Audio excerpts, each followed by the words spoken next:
ఎప్పుడైనా సరే ఈ sugar, BP, smoking, alcohol, cholesterol, obesity ఇటువంటి ప్రాబ్లమ్స్ ఉన్నప్పుడు పెన్నిస్‌లో ఉండే ఈ మజిల్ ఉంటది. స్మూత్ మజిల్ కార్పోరా క్యావర్నోసా అంటారు.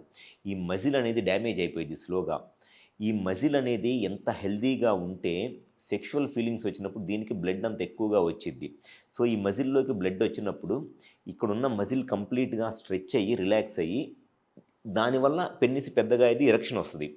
అయితే ఈ అంగస్తంభన సమస్య లేదా ఎరెక్టైల్ డిస్‌ఫంక్షన్‌కి అండ్ అది ఏ ఏ స్టేజెస్‌లో ఏం ట్రీట్మెంట్ ఆప్షన్స్ బెస్ట్ అనంటే, జనరల్‌గా ఈ సెక్షువల్ ప్రాబ్లమ్స్‌కి ఉన్న ట్రీట్మెంట్ ఆప్షన్స్ స్టార్టింగ్ స్టేజ్‌లో చాలా ఎర్లీ స్టేజ్‌లో ఉన్నప్పుడు ఈ పీడీ5 ఇన్హిబిటర్స్ అంటారు. ఫాస్ఫోడైఎస్టరేస్ టైప్ 5 ఇన్హిబిటర్స్ అంటారు. ఇది పీడీ5 ఇన్హిబిటర్స్ అంటే వైగ్రా టాబ్లెట్స్ అనమాట.